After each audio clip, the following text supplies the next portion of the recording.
Greenland দখলে মার্কিন president Donald Trump ইচ্ছা প্রকাশের পরই ইউরোপের 7 দেশের সেনা পৌঁছেছে ডেনমার্কের আধা স্বায়ত্তশাসিত অঞ্চলটিতে। এ দলে যুক্তরাজ্য, France, Germany, Sweden, Norway, Finland ও নেদারল্যান্ডসের সেনারা রয়েছেন। যৌথ মহড়ায় অংশ নিতে বৃহস্পতিবার গ্রিনল্যান্ডের রাজধানী নুকে পৌঁছান তারা। এদিকে ফ্রান্সের প্রেসিডেন্ট ইমানুয়েল ম্যাক্রো জানিয়েছেন, দ্রুতই স্থল, বিমান ও নৌ সক্ষমতা বাড়িয়ে সেনাদলকে আরও শক্তিশালী করা হবে। বিস্তারিত মীর আমিরুল আলমের রিপোর্টে। সম্প্রতি সংবাদ সম্মেলনে মার্কিন প্রেসিডেন্ট ডোনাল্ড ট্রাম্প গ্রিনল্যান্ডকে যুক্তরাষ্ট্রের অধীনে নেওয়ার ইচ্ছা আবারও জোরালোভাবে ব্যক্ত করেন। এরপরই যৌথ মহড়ায় অংশ নিতে বৃহস্পতিবার গ্রিনল্যান্ডের রাজধানী নুকে পৌঁছায় ইউরোপের 7টি দেশের সেনারা। এ দলে যুক্তরাজ্য, France, Germany, Sweden, Norway, Finland ও নেদারল্যান্ডসের সেনারা রয়েছেন।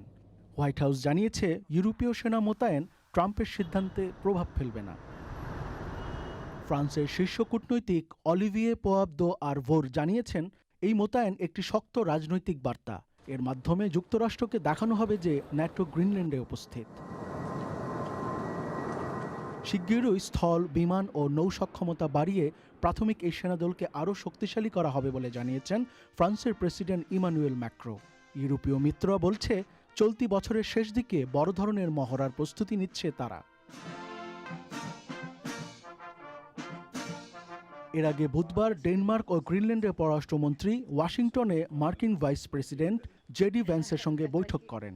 বৈঠক শেষে ডেনমার্কের পররাষ্ট্রমন্ত্রী লার্স লোকে রাসমুসেন জানান, আলোচনা গঠনমূলক হলেও সমস্যা সমাধানে কোনো অগ্রগতি হয়নি।